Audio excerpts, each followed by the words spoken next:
It was almost 6 o'clock in the evening when Patrick Dunn finally got home Wednesday night. He had worked an extra hour and a half to finish the wiring job that Wayne Falk, his supervisor, had assigned him that morning.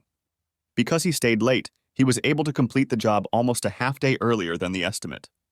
That said, he had worked like a damn man all day, and you could feel it in his sore muscles. It was almost a good thing that his wife Glenda had left that morning for 3 days of seminars in Columbus. He had originally offered to take the day off and accompany her on the trip, but she had kept him on his toes by reminding him that the two of them would be taking a cruise during spring break. They had tickets, and he had already booked a vacation for the trip. The tickets were displayed prominently on the middle shelf of the china cabinet so that they could be seen by looking into the dining room. Patrick was a little surprised that there was no message on the answering machine saying that she had arrived all right. She had decided to make the 3-hour trip rather than take one of the commuter planes, which wouldn't have been unreasonable either. If he remembered correctly, check-in started at 7 p.m., so he decided to give her a quick call and hit the speed dial button on their wall phone that connected him to her cell phone. It only rang twice before she answered. "I was just about to call you, Patrick. You must have read my mind." Her voice was happy, and he could hear the crowd buzzing around her. He wasn't surprised that she knew he was on the phone, because the display showed that the incoming call was from her home phone. "You know I've always been able to read your mind, darling. So you've obviously gotten there safely. How's the traffic situation? I hope you still have fenders on your car?" He chuckled loudly, knowing her first response would be to defend her driving skills. He imagined the look of annoyance on her pretty face and realized that if they were face to face, she would stick her tongue out to let him know what she thought of his question. The fact that it was early January and there might be a little snowfall worried him a little. If she'd gone by car, he'd be happy if she'd gone by plane. He was relieved that she had answered so quickly. She laughed and replied, "Of course, everything is safe and sound. The trip here went without incident. Traffic was light and I found the Sheraton Hotel with no problem. That map you printed off the internet was very helpful, dear. You know I'll do anything to help you, dear.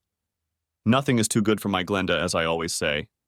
I spoke to my boss this morning and he happily agreed to give me the day off so I could join you." "No, you're not coming here," she replied quickly, her voice going an octave higher. After hesitating for a few seconds, she continued more calmly. "We've talked about this before, Patrick. You know I want to wait until spring break so we can go on a trip together." "Yeah, I know. I'm just pulling your chain, Glenda. I haven't talked to them about any time off." That was what he was going to answer, even before she flatly rejected the idea, but it bothered him that she was so firm in her response. "I'll stay home like a good boy and do as I'm told." He laughed, as it was not in his nature to let her get her way so easily. He noticed the relief in her voice when she said, "Glad to hear it, Patrick.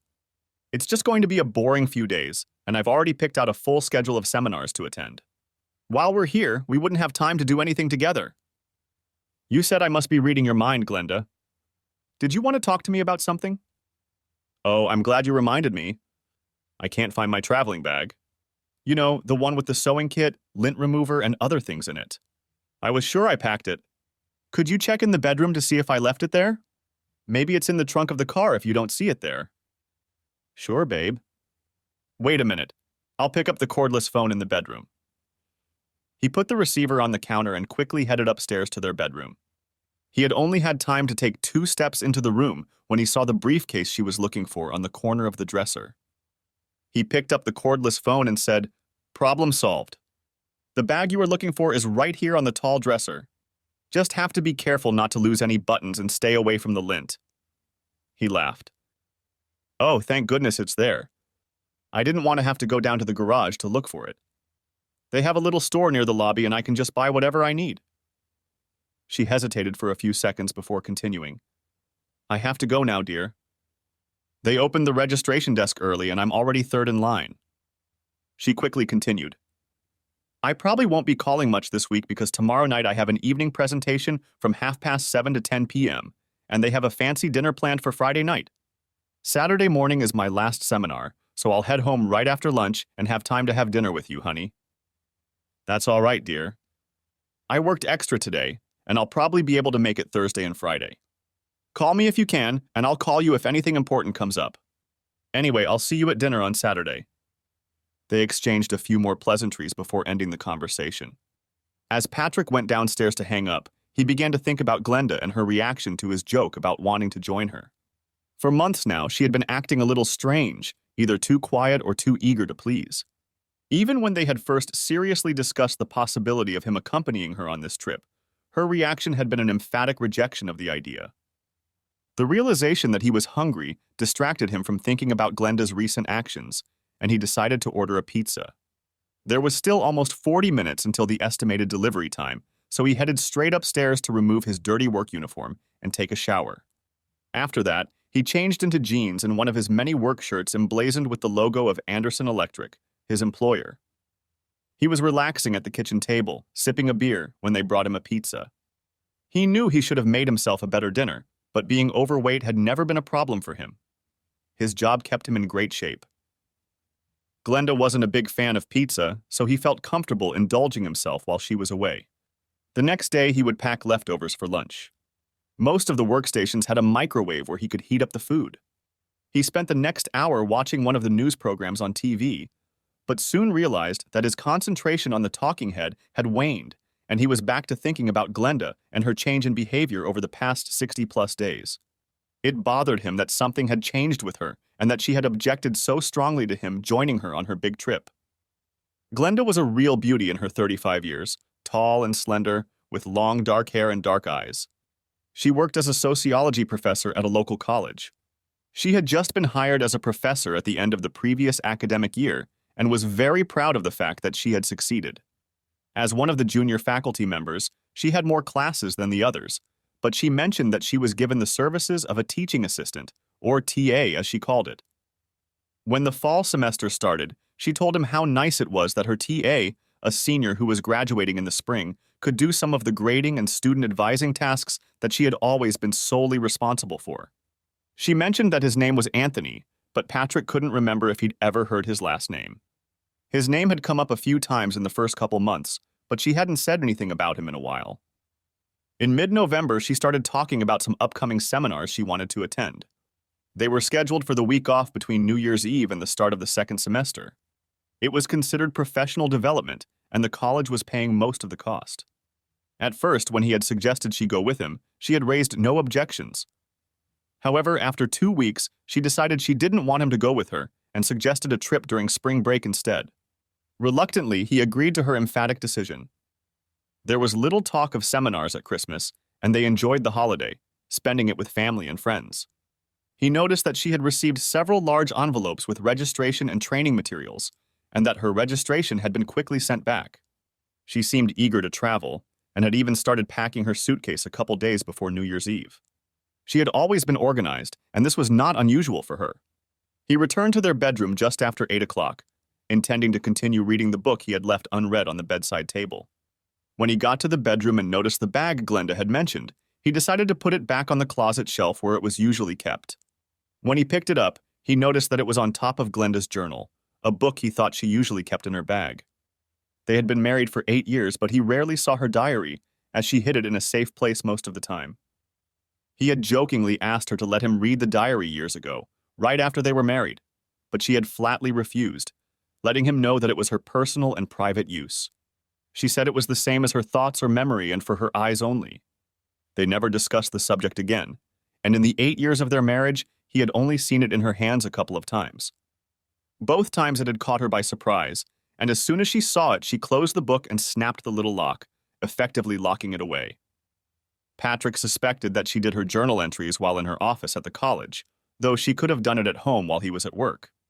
Their schedules didn't match, and she was usually home when he left and back by the time he finished his shift. Returning the bag to the closet, he walked back to the dresser and picked up the journal, the first time he'd touched it in a while. The book was 6 inches by 8 inches and an inch thick. It was bound in red leather and closed securely with a latch held by a small brass lock. As he picked up the book, it occurred to Patrick that it probably held the secret to Glenda's change in behavior over the past few months. Instead of putting the book back on the dresser, he carried it downstairs, returning to the kitchen. The light was much brighter there, and he scrutinized the book and its lock. The first thing he noticed was that when he examined the top and bottom of the book, it appeared that only a third of the pages showed signs of use, and the rest looked untouched. His first thought was that there was no way this book could be Glenda's only diary. It was unlikely that 8 years' worth of entries could only take up a third of the book. He knew there must be other, older volumes. After pondering for a few minutes, Patrick realized that the only likely place the earlier diaries could have been kept was Glenda's closet. They each had their own closet, and he had never gone into hers. Pondering this, he headed up the stairs to their bedroom. After 5 minutes of careful searching, he found a shoebox on the back top shelf, and upon opening it, he discovered a stack of red leather diaries. He immediately returned to the kitchen with his treasure. The first thing he noticed was that all the diaries were the same. Each had a small round white sticker on the spine, and the 6 books he found were numbered 1 through 6. The one currently in use was unnumbered. Looking closer, he realized that each of them had the name Coombs embossed on the bottom of the back cover, and he recognized it as the name of a local specialty store. The next thing he noticed was that all 7 locks were identical. None of them had any identifying numbers or marks on them. He wondered if they were all locked with the same key. Another thought came quickly to mind, and he immediately turned to the shelf under the phone and grabbed the phone book. In just a few seconds, he found the phone number for Coombs Specialties.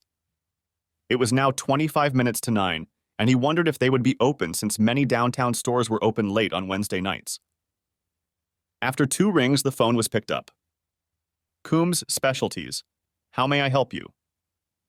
The voice belonged to a young woman, and her question sounded sincere. Hello. I understand you sell red leather dailies measuring approximately 6 by 8 inches. Do you know if you have any of those in stock right now? I'd like to get one as a gift. I think I know what book you're talking about. Just hold on and I'll go see if they're on the shelf. She wasn't on the phone for about 3 minutes, and when she returned, she said, Yes, we have 2 in stock. After making sure the store would be open until 10 p.m., Patrick quickly left to look at one of the new diaries, which could possibly be used as a source to get the little key that opened them. The chances were slim, but he knew that if he tried to open one of the locks, he would probably ruin it, and Glenda would probably never let him forget that he had tried to look in her diaries. Within half an hour, Patrick was on his way home again, and in his bag he had one of the red leather diaries with a key. It wasn't cheap, almost $60, but he didn't care about the price. It was a small price to pay for him to be able to find out what was bothering his wife. He could always use the new diary as her birthday present. He already had visions of her hiding her illness from him. She'd done it once before when the results of the pap test turned out to be abnormal, and she'd bottled up her worries instead of sharing them with him. It didn't end up being a big deal, but he couldn't help but know that she had a mammogram in the fall. Another thing he thought might have caused her concern was the infighting that was going on among the college faculty. He knew that if she had a problem with a coworker, she would never tell him about it. Glenda believed that she should handle her own problems and make her own decisions when it came to her job. Of course, there was another possibility. He made a conscious effort to ignore her, but she kept prying into his thoughts. What if she was having an affair? Like any gullible husband, he couldn't bring himself to admit the thought, and instead focused on other possible explanations. In some ways, they were an unlikely pair. He was an inch shorter than her, with blonde, neatly trimmed hair and blue eyes. He was muscular and she was tall and slender. They had known each other since high school and had even dated a couple times. After high school, they had gone their separate ways, with Patrick becoming an apprentice electrician and Glenda going to college and graduate school. They met by chance in their final year of college when they were both invited to a mutual friend's birthday party. They hit it off immediately and married a month after she graduated.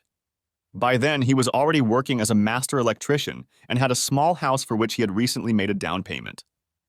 That house had been their home for the first 5 years, but with Glenda now earning a good salary and Patrick working full-time, they decided to move to a larger house. They had already discussed having a baby, or maybe 2, and decided that by the end of the school year, Glenda would stop using the birth control pills she had been taking throughout their marriage. Back home, Patrick wasn't 100% sure that the key to the new journal he'd bought would fit the locks of the journals he'd found. The key, kept in a small brown envelope in the box that held the diary, seemed very small to him. He began to think that perhaps he should have just asked the salesman if all the locks had the same key. He had already decided that if the key didn't fit, he would forget the whole endeavor.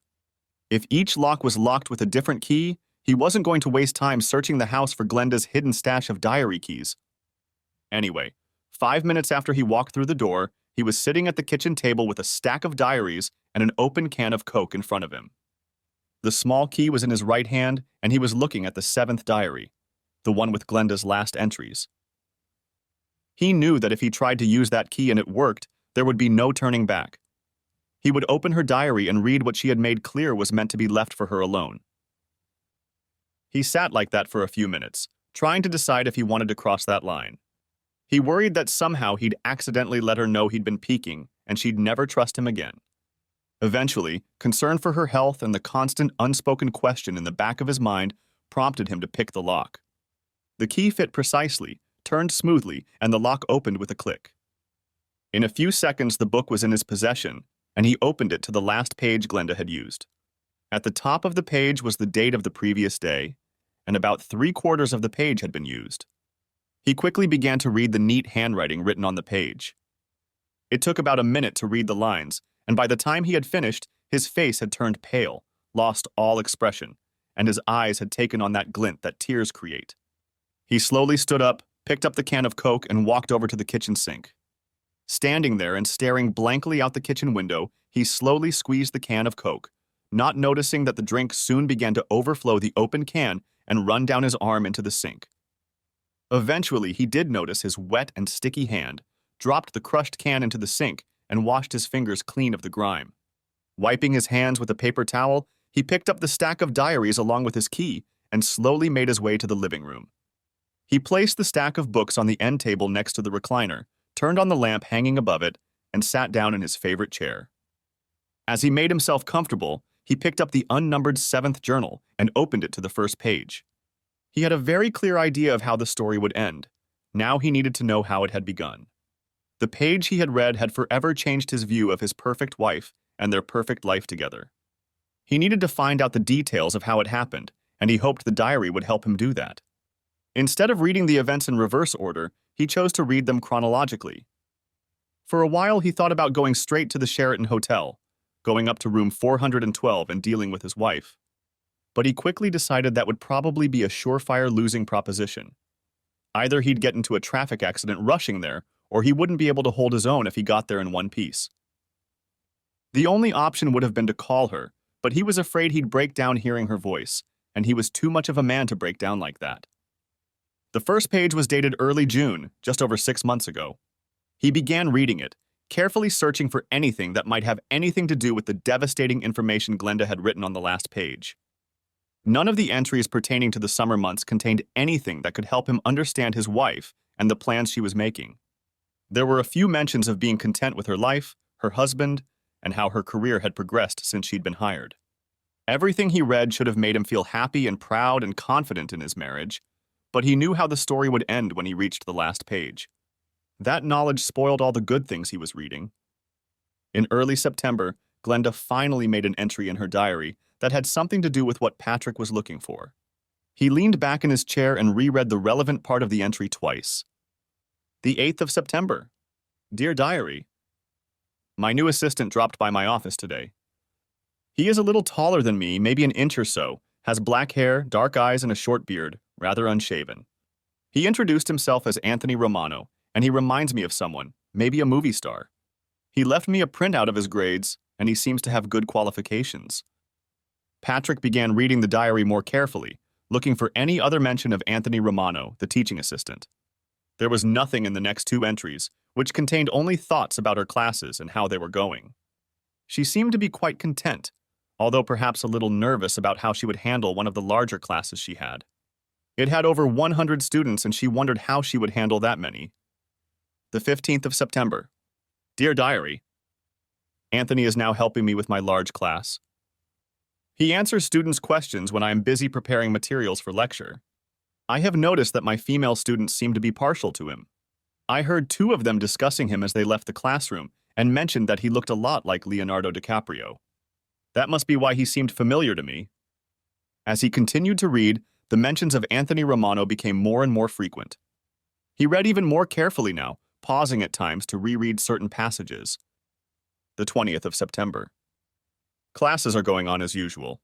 A few students have dropped out, I think they thought the course was too difficult for them. I have noticed that when I lecture, Anthony takes a seat in one of the front rows, where he seems to spend all his time watching me. I'll have to give him more work.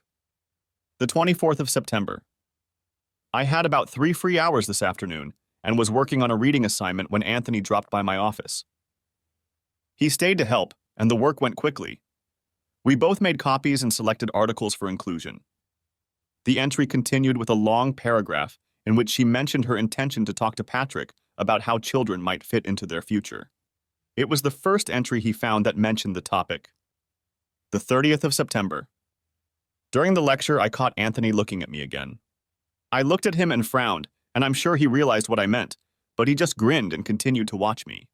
At the end of every class, at least a couple female students approach him to ask him questions about the lecture.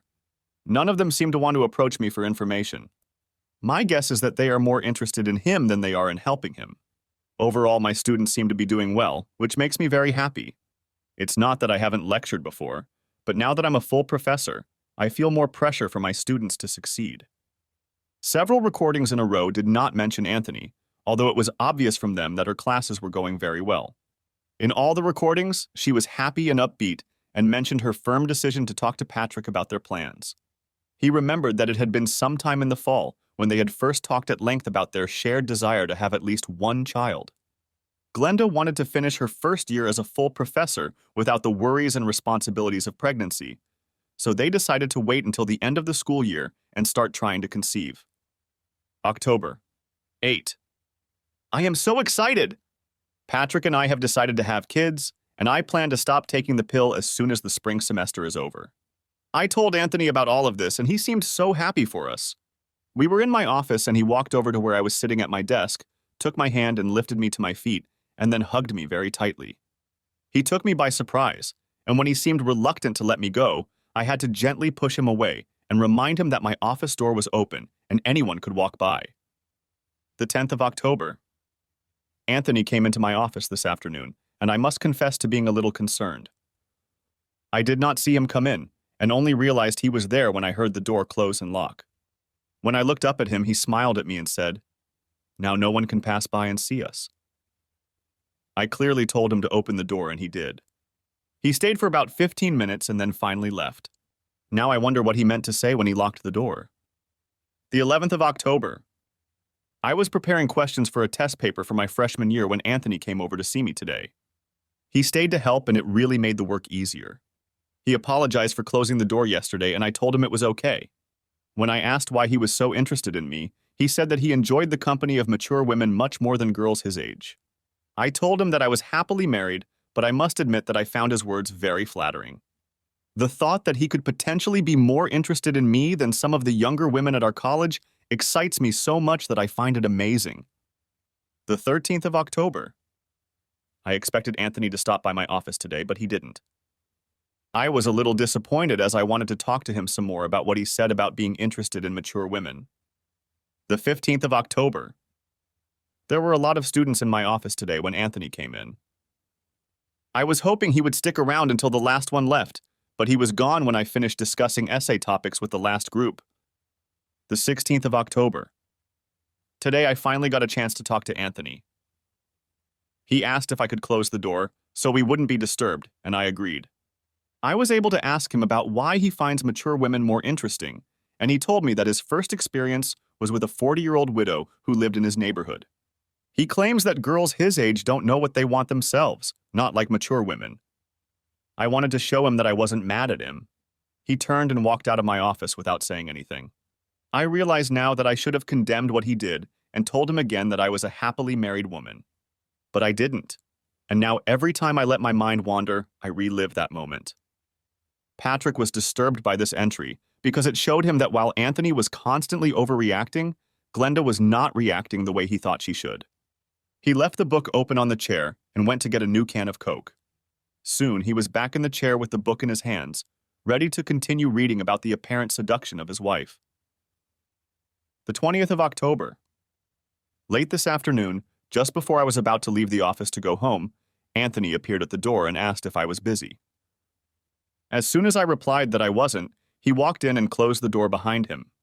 He completely ignored my request to open the door and headed straight for me. He took my hands in his and told me that he had been thinking about me constantly for the past 4 days. He said he wanted another kiss, a longer one. I told him that I was not a widow looking for a lover and that it was not appropriate for him to pursue me in this way. He said he understood, but asked me again, saying it would be in honor of his birthday. I thought it would be the easiest way to get rid of him and agreed, which I now regret. I didn't know what to say and apologized for not having a birthday card to give him. He smiled and said it was okay. His birthday was in July. I should have been angry at him for tricking me, but I could only laugh at his ploy to get me to kiss him.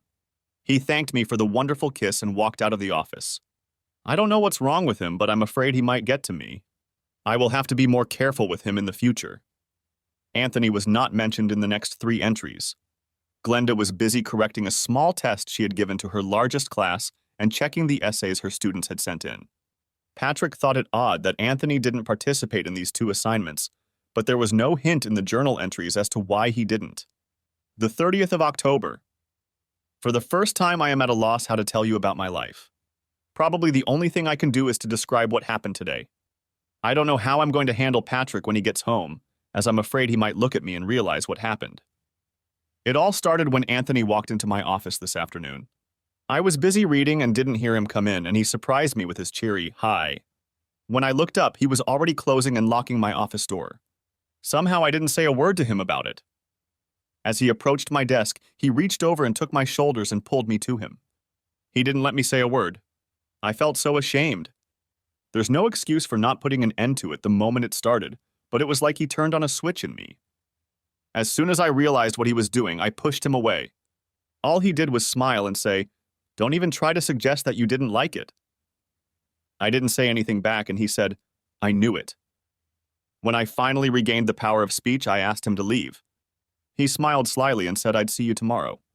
I realized that I'm not handling the situation with Anthony properly. He's making my life so difficult, and I'm sure he knows it. Maybe I should talk to Patrick about it, but I know he won't be too happy with the way I've let things develop. Worst of all, I think about Anthony from time to time. The entire entry for the day consisted of a description of how Anthony felt about his wife, and as he reread it for the 3rd time, Patrick realized that he was once again angry enough to lose control of himself if Anthony were in front of him.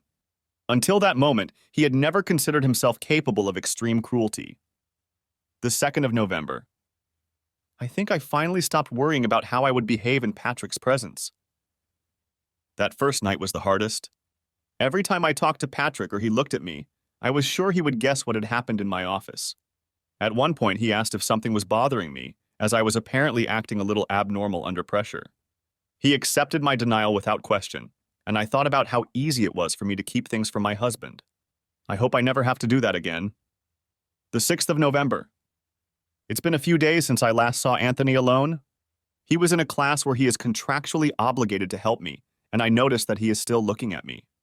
When he catches my gaze, he smirks, and I know I blushed the first couple times it happened. I find myself wondering how I'll act the next time he shows up in my office alone. The 8th of November. Anthony came into my office this afternoon, but there were several other students already there. I happened to look up as he turned to leave, and he kissed me and then smirked. I'm sure the other students didn't notice it since they were standing with their backs to him, but I wish he had been more attentive to my position. Just after the New Year, I received an invitation to attend a seminar series in Columbus. It looks interesting, and I think I'll attend if I can. I ordered an information packet. The 9th of November. Yesterday was another day that will be very difficult to write about. I am again very unhappy with Anthony's behavior and my own, and I wonder how it will all end if I don't do something about it soon. I had a couple of hours to spare this morning and was hard at work when I heard the office door close and lock. I don't know how Anthony manages to sneak in without me knowing. I asked him to open it, but he just ignored me. When he tried to lift me from my seat, I resisted. Unfortunately, my resistance waned as he continued. I thought, what harm can one more little kiss do? If only that was all there was to it. As soon as I regained control of myself, I pushed him away and ran to the bathroom. Tears stood in my eyes as I got my clothes back to normal. All I could think about was how angry Patrick would be if he saw us, or if he ever found out about this. Anthony walked through the bathroom door. He must have seen that I was really upset and left as soon as he said he wasn't going to apologize and hoped we could do it again. I should have told him not to even think about it, but I was upset and only regained my composure after he left. What surprised me the most was how well I handled myself in Patrick's presence when he got home from work. I'm sure he didn't suspect a thing, and I could hardly believe that I didn't feel tense as we talked throughout the evening. The entire day's entry was again devoted to the Anthony episode, and Patrick reread it several times as his anger built up again. Finally, he turned the page and continued reading Glenda's diary. For a whole week, there was not a single mention of Anthony or anything to do with the developing relationship between Glenda and her TA. Moreover, Patrick noticed a certain sense of satisfaction in her entries. The 17th of November. God, I just don't know what's happening to me. Anthony has taken hold of me in ways I never imagined. I don't know if it's his rough exterior or some flaw in me, but I just can't hold my own around him. This afternoon, he came into my office and sat on the corner of my desk.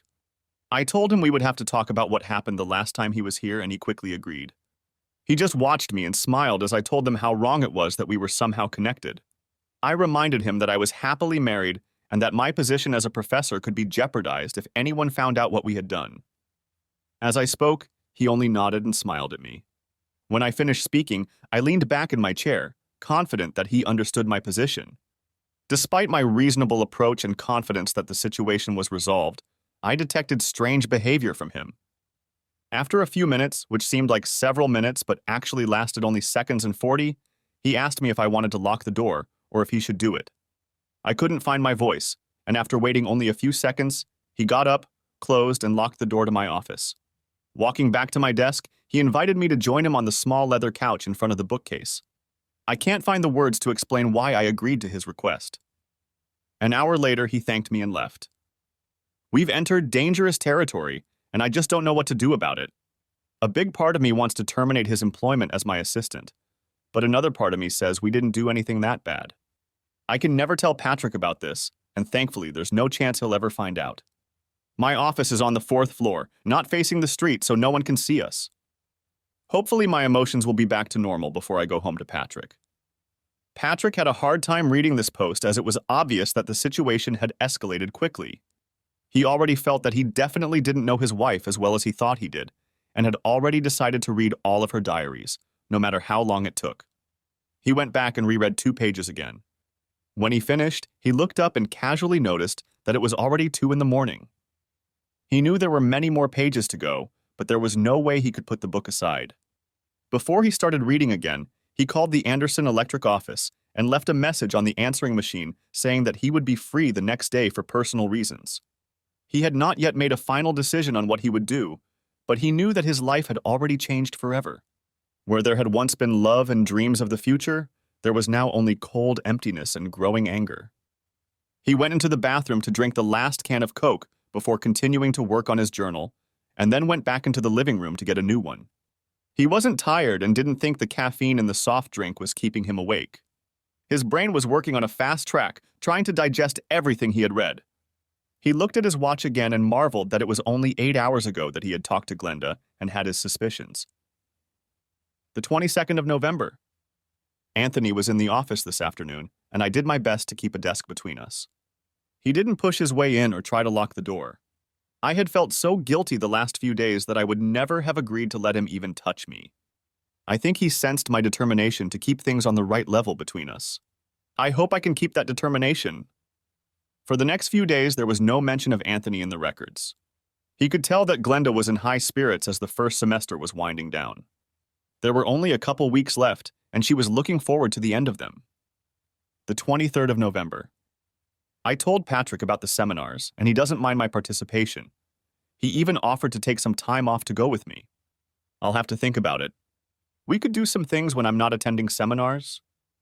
It was obvious to Patrick that between the 23rd of November and mid-December, Glenda's decision to have him accompany her to the seminars had completely changed. He continued reading. The 25th of November.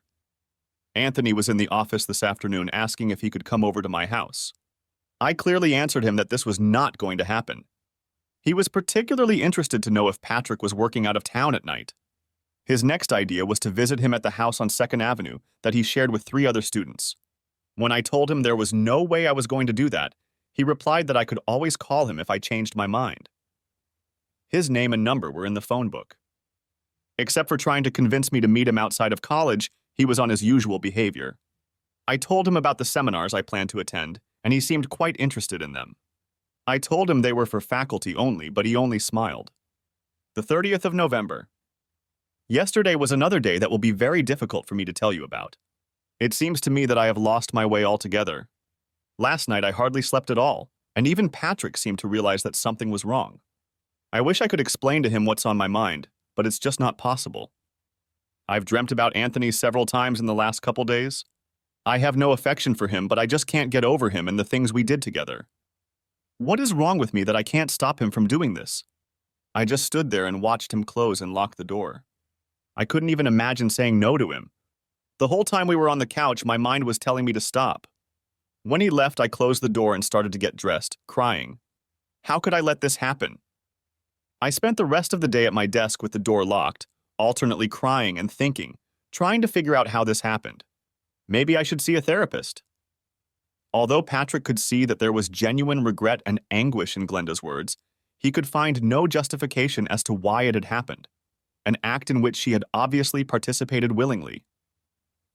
The more he read, the darker his heart became, and the words he read had an extremely negative effect on his usually generous and happy personality. In the Patrick who appeared none of his friends, relatives, or even Glenda would recognize him.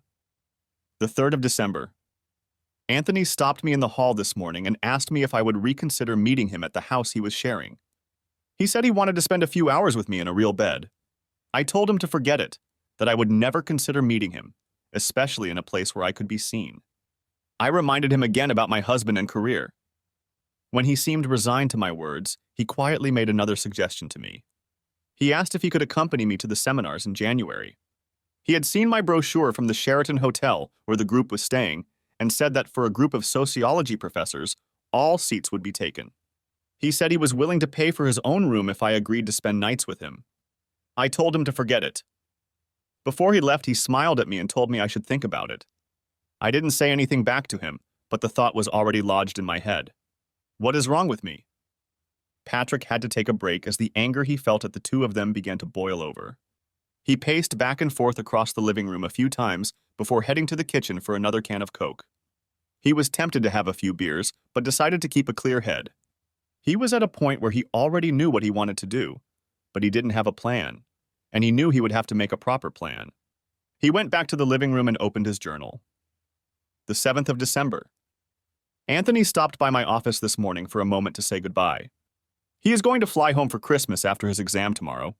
He wanted to know if he should come back early to go to the seminar with me. He said he knew I was considering that possibility. To distract him, I told him to call me in a few days, that I hadn't made a decision yet. He smiled and said he would call me in a couple days at my office. The 8th of December. Today I told Patrick that I wanted him to stay home while I went to a seminar, that we could go on a cruise during spring break. We had talked about a cruise in the past, so the idea wasn't a new one. He wasn't too happy about it, but eventually agreed to stay home. I feel so guilty for lying to him about this trip. I haven't decided to take Anthony with me yet, but I probably want to keep that option open. Since then, I've thought back to our little affair on the couch in my office many times. I can't understand why I think about it. I am so happy with Patrick and our life together. I've never thought of Anthony any other way than as just a partner. There's definitely no love here. It would be nice to spend some unhurried time with him, as he is definitely an experienced lover. I wonder if he'll call me or give up the idea. The 12th of December. Anthony called me at the office this morning. He still wants me to take him to Columbus with me. He suggested that I call them and book 2 adjoining rooms so no one would see us go into the same room. His idea of me calling him my brother and booking a room in his name sounds foolproof. He said he'll call me again tomorrow to see if I've done everything, and if so, he'll call them to put the room on his credit card. Now I have to decide if I'm going to consciously plan to cheat on Patrick. The 14th of December. Anthony called again today. Apparently he tried to call me yesterday, but I wasn't in the office. I did call and made the appointment he suggested. I felt so bad doing it. We were given numbers 412 and 414. He is going to call today and put number 414 on his visa. He seems excited about it. I can't say I'm really excited, but I think I'm looking forward to it. Anthony will be leaving at the end of the spring semester, and he is no longer in the TA program. I hope I won't be tempted to meet him again after our 3 nights at the Sheraton. I don't know what it is about Anthony that turns me on so much. There have been plenty of handsome men in the past who have looked at me, but I've never been tempted. I think he's the kind of guy who naturally knows how to push all the right buttons. At least I think he is. God, I hope Patrick never finds out about this. It would kill him. He doesn't deserve that at all. There were several entries in the rest of December, but only one of them mentioned Anthony or the plan he and Glenda had made to spend 3 nights at the Sheraton. Apparently, he called her home 2 days after Christmas. The 28th of December. Yesterday, Anthony called me at home. I was shocked to hear his voice, but at the same time grateful that Patrick had to work. Anthony said he was prepared for a man to pick up the phone, and in case he did, he would ask for a girl named Veronica. He said he just wanted to make sure I would still agree to it, since he would have to fly back for New Year's Eve if he was going to go with me. I told him I was going to take him with me, and he was very excited. I tried to talk about it calmly, but deep down I had to admit I was excited too. I really expected this to help me get rid of him. Before Patrick and I had gotten married, I had never spent even 2 nights in a row with the same man. I thought about it, and maybe that's why I decided to go along with Anthony's suggestion that we spend that time together. I just pray it throws me off balance. Patrick looked at his watch and saw that it was almost 5 in the morning. He knew that the next entry was the one he read first, right after he opened the diary. He had almost finished the last book of Glenda's diaries, but he had already decided he had to read them all. Even though from what he had read, it was clear that she had never cheated on him, he needed to know for sure. He wanted to know if there was anyone else he could take his anger out on. He already knew he had a lot to do today, so without finishing the last page, he went back to the kitchen to make coffee. There would be time to sleep later. With a cup of fresh coffee in hand, he returned to the living room to reread the last page of the book. The 3rd of January. Well, tomorrow is a big day. I'm leaving for 3 days of seminars and 3 nights with Anthony. I'll pick him up before I leave town, and I'll probably drop him off at his house on the way back. Thank goodness Patrick didn't seriously try to talk me into taking him with me on this trip. I don't know what I would have said to him if he had. Patrick got me a map from the internet so I wouldn't get lost when I drove there. This afternoon, while he was at work, I looked online and found that there is a Victoria's Secret store in the mall next to the Sheraton. I think I'll buy a couple outfits to wear with Anthony, and I can always rinse them out before coming back to wear them for Patrick. I don't really like the thought of doing that, but he'll never know. I forgot to tell Anthony that he better have a good supply of condoms, since I'm not going to risk bringing home a surprise for Patrick. If he doesn't have condoms with him, we can always stop by the drugstore. There's probably one at the mall with the lingerie store. I think we'll stop there before we check in. I can't believe I'm so excited about this trip. I'm also wondering if Anthony will expect me to do things that Patrick and I have never tried. I'm not sure I'd like that because it would be hard to offer Patrick something new right from the doorstep. He might wonder where I got the idea. Maybe if that happens, I'll save what I learned for our cruise because you can always say I'm just adventurous. I've already started packing and I hope Patrick doesn't find it suspicious.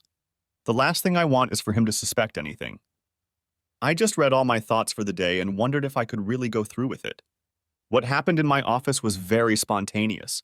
If Anthony and I are going to spend even 1 night together on this trip, it will have been planned in advance. There's no way I can justify it, even to myself, as a momentary weakness. I guess I could still tell Anthony that I refuse and pay for his room and travel expenses. That's probably not a problem now, though. I'm already getting wet just thinking about it. Patrick finished his 7th journal and sat sipping his coffee, going over in his mind all the details he had read in the previous 9 hours. Sitting down, he began to formulate a plan that he could work on for the next 3 days. He had already made up his mind that he was done with his marriage. Even if she reneged on her agreement with Anthony, he would never be able to trust her again. Even the thought of forgiving her seemed hopeless. Hours passed, and he could feel his love for Glenda fading away, while at the same time his hatred for Anthony grew exponentially. Shortly before noon, Patrick got up from his computer and went to get a cordless phone. Taking it out, he sat down at the computer again and dialed the number on the screen. Pearsall Investigations. How can I help you? The woman who answered the phone spoke in a very businesslike manner, and Patrick noticed it immediately. Do you handle divorces? Patrick wasn't sure what to call the work he wanted to do, but assumed it usually involved divorces. If you mean do we get pictures of cheating spouses and things like that, the answer is yes. Would you like to talk to the investigator? The woman's professional manner gave her away, and Patrick now felt comfortable. Yes, I'd like to talk to someone. It's the kind of work I'd like to do. The phone switched to a soft rock station, and Patrick waited nearly 30 seconds before the investigator answered the call. This is John Pearsall speaking. I understand you're looking for divorce evidence. How can I help you? The man's voice was very businesslike, and Patrick immediately set about telling him his story. I believe my wife is having an affair with a man at the Sheraton Hotel near the airport. I was wondering if you would be able to provide me with photographic evidence and how much it would cost. Patrick wasn't sure exactly what he needed to know or how exactly he could convey his request. The Sheraton, you say? We can definitely handle that. Is this happening now? What kind of timeline are we talking about? Patrick made himself comfortable and said, My wife is there now. She's staying until Saturday morning. She's staying in room 412, and the man she's seeing is in 414. They're adjoining rooms. They were there last night as well, but I didn't decide what I was going to do until this morning. My wife is attending a series of seminars, and the guy she's dating came with her. He wondered if the investigator would understand this unintended double meaning. John Pearsall must have caught the joke, for he chuckled before saying, I need a few more details, and I'd like to know what kind of surveillance you want. First, could you give me their names and descriptions? Patrick described his wife and offered to email a picture if necessary. He had found the firm through the website, but didn't want to waste time emailing. He also gave Anthony's full name and gave him a vague description from his wife's diary. It's pretty simple, Mr. Dunn. We can install cameras in their rooms this afternoon and leave them there until the weekend after they check out. It will only take a few minutes to install the equipment, and I just checked my data on the Sheraton. We have an acquaintance who will let us into the rooms for a flat rate per entry. Unless you are going to require us to keep an eye on them, there is no hourly charge for our services. I think a flat fee of $800 will suit you if you only want photographic evidence. You said cameras. Wouldn't it be a lot cheaper to use just one? I only need confirmation that they were together. In fact, I'd like to check them out just tonight. If there are pictures that prove they spent the night together, I'd like to have them by late tomorrow evening. Patrick hadn't thought about the details and what it would take and didn't know what to ask. We don't know which room they will use, so we will have to install cameras in both. The cost is reasonable considering the high-quality equipment we use and the expense we incur. If we pay a maintenance man to let us into those two rooms twice, once to install the equipment and once to remove it, it will cost us $100. I'm sorry, I didn't think. I've never had to do this before. I assume you want an upfront payment. I'll make the payment by credit card on your website, if that's okay with you. Patrick was determined to set things up. The man he was dealing with sounded like a professional, and he didn't feel like going all the way out of his way to meet him in person. With the help of the website, everything will be fine. When you fill out the form, include the case number 1372A. That will help our accountants not get confused. As soon as I receive your payment, I'll head out to install the cameras. We'll create a DVD of the footage from the cameras. I'll need your name and address to forward them. It seemed simple to Patrick, but having the DVD mailed to him wouldn't do much good. Could you keep the DVD in your possession until I contact you? Right now I need pictures to prove that they're really out there dating. I don't need anything explicit, just pictures that make it clear they are having an affair. You can email them to me tomorrow and I'll print them out here. You're the boss, Mr. Dunn. I can easily take pictures from the video stream. The DVD can stay in your file until you request it. Patrick provided his phone number and made a credit card payment while they were still talking to each other. After confirming the payment, the investigator promised to start installing the cameras right away. Satisfied with his arrangement with the private investigator, Patrick finally succumbed to sleep deprivation. He stretched out on the couch and soon fell asleep. By late afternoon, he woke up somewhat refreshed, but definitely hungry. After eating a warmed-up pizza, he returned to his chair, opened the first of the 6 completed diaries, and began to read. Things went much faster now because he didn't reread anything and didn't spend much time thinking about the content. He had just finished the first volume and stood up to stretch his legs when he received a phone call from Glenda just before 10 o'clock in the evening. He felt surprisingly comfortable talking to her. Neither of them had hinted to each other that they had secrets. As he hung up, he wondered if it was as easy for her to hide her intentions as it was for him. Now that he had his plans worked out, it was simple for him to do whatever was necessary. As he pondered this, he wondered if he would ever feel like a normal person again. Before he started the second volume, he checked his plans one more time. He had more details to take care of on Friday, specifically visiting his bank and arranging finances. He had already called Anderson Electric and quit his job, and the last check was due sometime the next day. It was past 1 o'clock in the morning when he finally finished the second volume. It took him much longer to read the second book than the first, because he realized that it was quite possible, even likely, that while he was sitting there reading, Glenda was in bed with Anthony at the Sheraton Hotel. His thoughts turned now and then from the written pages to the exciting erotic scenes generated by his imagination. By this time, Patrick was very tired and decided to sleep a few more hours if he could. He knew he wouldn't be able to sleep in the bed he and Glenda always shared, so he stretched out on the couch again. Surprisingly, he managed to doze off and eventually woke up at 7 in the morning, feeling rested. After a quick breakfast, he resumed reading, starting at the beginning of the third volume. By noon, he had finished the third and fourth volumes and was able to put the diaries aside to complete all the to-dos on his list. The first thing he did was stop by Anderson Electric to pick up his last check and clear out his locker.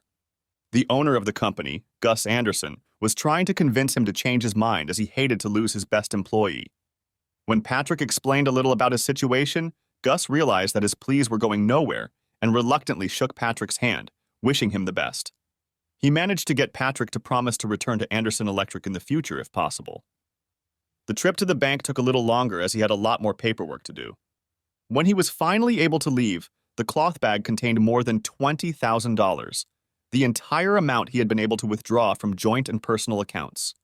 He had hoped for more, but additional funds would require Glenda's signature.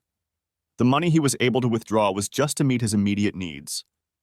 It was almost 4 o'clock when he got home, and the first thing he did was check his answering machine. There was a message from Pearsall Investigations, and pulling himself together, he dialed the direct line number to John Pearsall. "This is John Pearsall. How can I help you?" "This is Patrick Dunn taking your call. Were you able to set up the cameras and have you gotten any results?" "Ah, yes, Mr. Dunn. We were able to set up cameras in both rooms yesterday afternoon, and I received the results just after noon today. Both rooms were vacant when we were there, so it was a very quick in-and-out operation." Patrick hesitated for a moment before asking, Was there anything special on the tapes?" He was almost holding his breath, waiting for John Pearsall's answer. "Well, Patrick, this isn't easy for me to say, but your suspicions have been confirmed. I'm sure we'll have all the evidence you'll need to file for divorce." The two of them spent the night in your wife's room and had sexual relations on several occasions. "I have transferred the video files to DVD, and you will have them whenever you want them. You mentioned that you would like 3 frames from the videotape, and I am willing to email them to you if you still want them." Those words from John brought tears to Patrick's eyes, much to his own surprise. Despite everything he had read, knowing that he had visual confirmation somehow took the whole situation from possible fiction to actual fact. "Yes, please send me the pictures." "Thank you very much, Mr. Pearsall. If everything is fully paid for, I believe our business is complete." "Yes, your payment has covered the bill in full." "Are you sure you are all right? Your voice sounds a little different than it did yesterday. I know situations like this often lead to a lot of emotional pain, and frankly, I'm a little concerned." Patrick regained control of his emotions, but you could definitely hear a note of concern in his voice when he said, "I'm fine, thank you. I'll be sure to let you know if I need anything else. I'm sure your attorney will want a copy of that DVD, unless you decide to file for divorce on grounds other than adultery. In any case, we'll keep it for a year or until we get your instructions. You know, many of my clients have told me that psychotherapy can help in situations like this.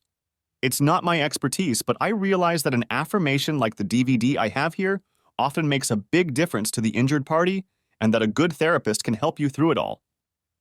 Please don't worry, Mr. Pearsall. I know what I need to do to overcome this. Thank you for your professional help." Patrick hung up before John Pearsall could say anything else. His face had turned into a mask hiding his emotions, whatever they were. He was still sitting at the kitchen table when he heard the computer beep that a letter had arrived. He quietly made his way to the room where the computer stood and opened the letter from Pearsall Investigations. After looking at each of the 3 photos attached to the letter, he sent them to the printer, which had 8x10 photo paper tucked into it. Within minutes, he held in his hands the paper evidence of his wife's infidelity. As required, none of the photos contained explicit acts. One of the photos showed the two of them lying together under a sheet pulled up to their waists. This photo bothered Patrick the most. The frame captured in it was enough to get Patrick past the point of no return as far as his emotions were concerned. Taking one last careful look at each of the photos, Patrick placed all 3 in the brown envelope that was waiting there for him. Leaving the envelope on the kitchen table, he returned to the chair he had spent most of the last 2 days in and picked up the 5th diary. Shortly before midnight, Patrick finished the last 2 volumes of Glenda's diaries. As he sat and pondered all 6 volumes, he realized how much Glenda had always conformed to his ideas of her. There were very few surprises within the pages of these 6 books. Nowhere had he read anything that might have led him to think of betrayal. But he had learned many little secrets about her that helped him make sense of situations in their past. He realized that she was more insecure than he had realized, as many of her journal entries testified to how much she lacked self-confidence. But one thing that was still striking was her obvious deep love for him. This made it even harder for Patrick to understand her actions with Anthony. The only surprise he discovered was that their meeting at a birthday party years ago had not been a coincidence. He learned that when someone had mentioned in passing that the guest of honor knew Patrick, Glenda had been excited about the possibility of meeting him again. It was at her request that he had been invited to the party, and the rest was history. Reading the 2 volumes occupied him so much that it was only after finishing them that he realized Glenda had not called and that he was very hungry. While he made himself a sandwich and a soft drink, his thoughts were occupied with Glenda and Anthony replaying their parts from the night before. The thoughts kept him from relaxing and reinforced his commitment to the decision he had already made. Whether it was because of the dinner he ate before stretching out on the couch or the 8x10 pictures of Glenda and Anthony that appeared in his mind every time he closed his eyes, he slept very restlessly that night. It wasn't until 7 in the morning that he gave up trying to rest and got up to start the day he had been preparing for the previous 2 days. He had a lot of things to do, so he decided to get an early start. At 8:30 a.m., he called his only surviving close relative, his brother Samuel. It wasn't that they were estranged, but they rarely saw each other, aside from the obligatory Christmas visits. It had only been 2 weeks since his brother, sister-in-law Mary, and their 2 children, 12-year-old Sam and 10-year-old Brenda, had visited. It was obvious to Patrick that his brother was surprised to learn that Patrick intended to stop by that morning for a short visit. Fortunately, Samuel and his family had no other plans. Patrick managed to keep himself busy until he arrived at his brother's house a little after 10 a.m. Knowing that the 2 children were anxious to get back to their chores, Patrick called them into the kitchen where he sat down with his brother at the table, while Mary made fresh coffee. He knew from their Christmas visit that the family planned to visit Disneyland during spring break, so he gave each of the children a crisp new $100 bill to spend. They were thrilled with the gift, thanking and hugging each other generously. "You didn't have to do that, Patrick," Samuel said, "but it was very nice of you to make them so happy. How are you doing? Did you win the Powerball lottery?" Patrick smiled weakly and replied, "No, nothing like that. My luck is certainly nothing to brag about. I just felt generous." The 3 of them sat at the kitchen table with coffee and made small talk. Finally, Mary said, "I guess I don't need to dodge talking about the big plans you and Glenda have. She told me about how the 2 of you are going to start a family. I know you'll enjoy having children around, just as much as we will." Patrick was quiet for a few moments before replying, "She told you that, didn't she? I guess there aren't many things women don't talk to each other about." Before Mary could finish her sentence, Patrick continued, "It's hard to say how our plans will pan out. A lot of things can interfere with decisions like this."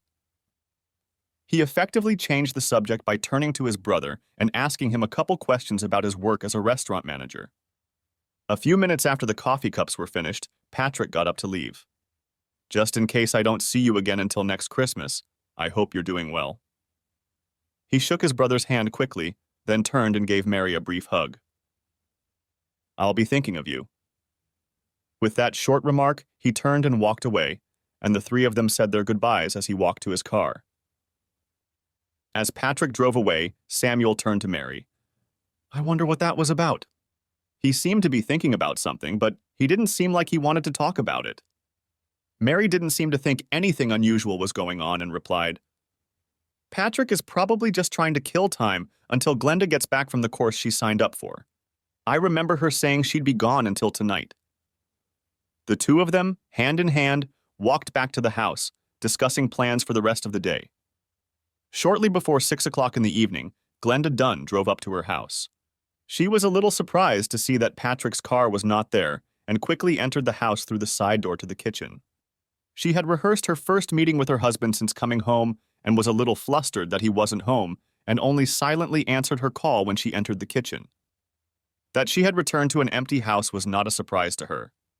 In a way, she knew it was a good thing, as it would allow her to unpack and throw the clothes from her suitcase into the washing machine. She was about to take another shower, unsure if the morning shower had completely washed away the last traces of Anthony. As she walked past the kitchen table, she noticed a piece of paper pinned to the center of the table by a salt shaker. Realizing it must be from Patrick, she picked it up. Glenda, Gus called me from his office this morning. He needs an anchor for an urgent job in Centerville, and I've agreed to keep an eye on him. Overtime will be good. I'll be back tomorrow afternoon. Patrick. Glenda was slightly unhappy with the note, though it allowed her to accomplish everything she wanted to do before her first meeting with her husband after the trip. She put the note on the kitchen table and took her bag upstairs to take everything to the washing machine. As she walked up the stairs, she had already decided that she was going to take a nice, long, hot bath instead of a shower. She transferred the things that needed washing to the laundry basket and was already carrying it to the bedroom door when she noticed her journal on the tall dresser. She immediately remembered that she had left it in her emergency bag on Wednesday and picked it up to carry it downstairs.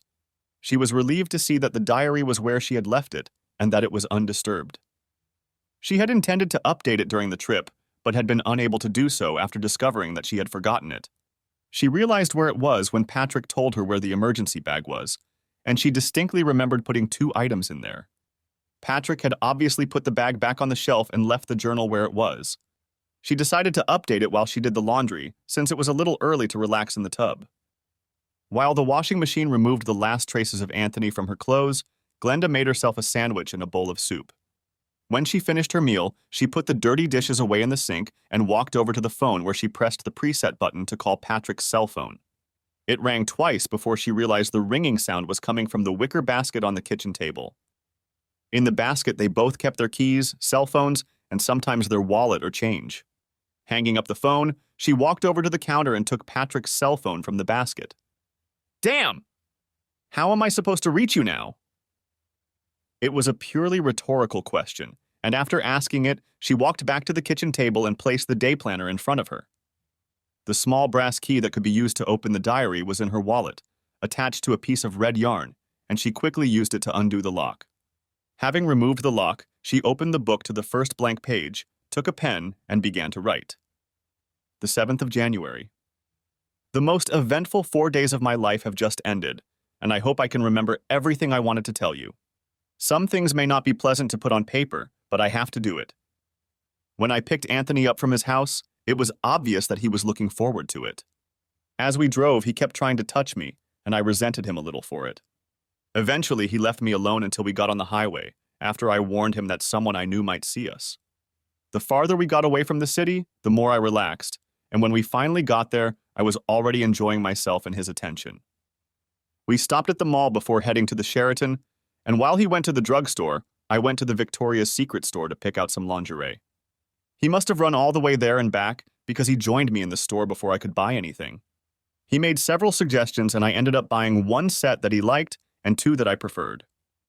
I wore it for him Wednesday night and he doesn't know it, but I wrapped it in an empty bag and left it in the trash can when we left the store this morning. There's no way I can wear it for Patrick, especially since Anthony picked it out. I've also decided to throw away the 2 sets of bras I bought since I don't want anything to remind me of my nights at the Sheraton. I know I will never be able to erase all the memories, but I will try. On Wednesday night, Anthony came to my room and it didn't take us long to get to know each other. After that first night, I finally realized there was a huge difference between sex and love. I told Anthony that was the end of it. The novelty I had enjoyed that first night together quickly wore off, and I began to realize how much more I enjoyed making love with my husband. I didn't want to fight with Anthony, so I didn't say anything to him until we started getting ready for bed. He became very angry, and for a while I was even a little scared of him. Since it was getting late, we agreed to stop arguing and we both fell asleep pretty quickly, although I had already started making plans on how I was going to try to make it up to Patrick for all of this. Friday morning, I woke up to find Anthony getting ready to do it with me. I tried to stop him and told him that I meant what I had said the night before. He wouldn't listen to me. When he finished, he went back to his room and I locked the connecting door between our rooms. I spoke to him through the locked door and told him not to plan on coming to my room again. He replied that it was fine and that he would find another partner for Friday night. He told me that I wasn't the only female sociology professor staying at the hotel. Sure enough, after the closing dinner, I saw Anthony with one of the women who had attended several sessions with me. I know she was married, but she was as fascinated by Anthony as I was. You can't imagine the relief I felt when I realized I didn't have to argue with him last night. I heard them enter his room. Last night, lying in my bed, I began to realize that Anthony is a predator, choosing older women he feels he can manipulate. To my eternal shame, I am one of the women he was able to control. I was afraid the ride home with him would be horrible, but it actually went quite well. Now that I saw Anthony for who he was, I was able to maintain control of the conversation and our physical interaction. I think he had enough to satiate himself, as he was behaving quite decently. He didn't argue when I told him I didn't want to see him anymore. I think he realized he couldn't control me anymore. I had a lot of time to think as we drove home, and I've already decided that I'm going to make an appointment with a psychiatrist or psychologist on Monday morning. I need to know that I will never cheat on Patrick again, and to do that, I think I need to understand how I let Anthony take control of me. I have to do something about this obvious flaw in my character. What allowed this shameful episode to happen must be brought under control or eliminated. I would rather die than succumb to that kind of temptation again. I have also decided to spend the rest of my life making amends to Patrick, even if he never learns the reason why. It's enough that I know this terrible secret. I can only pray that he never finds out. There is one more decision I have made. If Patrick agrees, I intend to stop taking the pill when my current prescription expires in 12 days. The prospect of having children has begun to worry me, and there is no point in waiting any longer. When Glenda finished writing her long entry, she used the pen as a bookmark, left the book on the table, and went upstairs to prepare the bath. She took the cordless phone with her into the bathroom in case Patrick called. When the tub was filled to the proper level, she added bath oil, lit the candles, and submerged herself in the water. As she settled into the tub, she finally closed her eyes and let the warm water relax her. She was so comfortable that she was on the verge of sleep when she had the feeling that she was being watched. She slowly opened her eyes and turned her head to peek into the bedroom, but no one was there. She went back to resting comfortably and continued to think about how she could make it up to Patrick for her foolish relationship with Anthony. An hour later, she returned to the kitchen completely refreshed. After putting the laundry in the dryer, she returned to the kitchen table to reread the last entry in her journal. For a moment, she was confused by the fact that the pen was missing from the book. She was sure she had left it between the pages, but soon realized her mistake when she saw it on the kitchen table next to the wicker basket. Taking the pen, she opened the diary and began to read. Sunday morning, Glenda got up refreshed and was excited to start a new phase of her life. After spending the morning cleaning, she showered and changed into an outfit she knew Patrick liked. By mid-afternoon, she was relaxing at the kitchen table with a cup of coffee while a large roast was cooking in the oven when she was interrupted by a knock on the side door. She was surprised and alarmed to see two large men standing outside the door. One of them, a young uniformed policeman standing off to the side with his hand on the butt of a holstered pistol. The second man was slightly older, dressed in a suit and coat, and held a police ID in his hand. "I'm Detective Rankin, and this is Officer Reynolds. We're with the Springfield Police Department, and we're looking for Patrick Dunn. Could you tell us if he's home?" Glenda's face reflected relief, and she quickly replied, "Patrick is at work right now. As soon as I saw you, I was afraid something had happened to him. I'm his wife, by the way. Maybe I can help you." The two men exchanged a quick glance, after which the detective said, "Maybe we should go inside. It's a little chilly in here." Glenda stepped away from the door and said, "Sure, come on in." She led both men into the kitchen and continued, "Why are you looking for Patrick?" A look of concern reappeared on her face. Then she asked, "He's not hurt, is he?" Detective Rankin quickly replied, No, nothing like that. As far as we know, your husband is in perfect health. We just need to talk to him about a case we're working on. Are you sure your husband is at work?" "Of course I'm sure." She walked over to the counter and picked up the note Patrick had left for her. She held it out to the detective and then continued, "You can read his message for yourself. It was waiting for me when I got home from my trip last night." Officer Reynolds positioned himself at the counter from where he could watch the back entrance as well as the entire kitchen. He continued to keep his hand on the butt of his weapon. Detective Rankin handed him a note, and after reading its contents, the officer handed it back to him. "Do you mind if I keep this, Mrs. Dunn?" When she shook her head, the detective opened the zippered briefcase and placed the note inside. Glenda's curiosity took over, and she nervously asked, "Why do you need to talk to Patrick? What interest could the police possibly have in him? He's never been in any trouble." The detective replied, "This morning we received a call from homicide reporting a murder. The call was recorded, and we were able to trace your husband's cell phone from the number it was made from. We are now working with your husband's cell phone carrier to find out where he was at the time of the call." Relief ran across Glenda's face. "Well, obviously you made a mistake somewhere. I tried to call my husband last night as soon as I got home, and when I called his cell phone, I found that he had left it at home. It's in that basket over there." She pointed to a wicker basket on the kitchen table. The detective's face was clearly skeptical. "Do you mind if I check his cell phone?" When he finished speaking, he walked over to the basket, looked at it for a couple moments, then picked it up and returned to the kitchen table with it. "I don't see any cell phone here, Mrs. Dunn. Are you sure you're not thinking about some other day than yesterday?" Glenda's face reflected shock as she verified that the basket was indeed empty. She quickly walked over to where the basket had been and looked around, even though it was obvious that there was nothing else on the counter. "I don't understand. His phone was still there when I tried to call him last night." She shifted her gaze from officer to detective with obvious frustration and concern. "Well, I can't explain why the phone wasn't in the basket where you claim it should have been, Mrs. Dunn. Obviously, I have to believe that the call that was traced to your husband's cell phone was actually made from that phone." The detective opened his folder and made a few notes before continuing. "Is your husband familiar with Mr. Anthony Romano?" Glenda was even more surprised at the mention of that name, and her face lost color for a moment before she replied, "I know Anthony Romano, but my husband doesn't know him. Anthony was my assistant last semester." The two men exchanged glances again before the detective said, "So your husband had no reason to dislike Mr. Romano? Are you absolutely certain he didn't know him?" Glenda began to look panicked as she replied, "No, Patrick never met Anthony." The detective took a few more notes before looking up at her and saying, "Well, your husband seems to have known Mr. Romano well enough to make the call that reported him murdered." Glenda was so shocked by this statement that she sat down at the table and only then said, "Anthony is dead! He was on a trip with me and I just brought him home around 5:30 yesterday afternoon. How can he be dead?" Detective Rankin sat down on the opposite end of the table and asked Glenda, "What was your relationship with Mr. Romano? Could they have been a reason for your husband's murder?" Glenda's face turned white as the detective spoke. After a moment, she came to her senses and said, "Anthony was just a high school student, my assistant, and my husband had no reason to do that to him." Although she said these words, the tone of her voice was not convincing. The detective made her sit and fidget for almost half a minute before he said, "When we arrived at the address your husband gave us, we found evidence that Mr. Romano was attacked as he walked through his front door.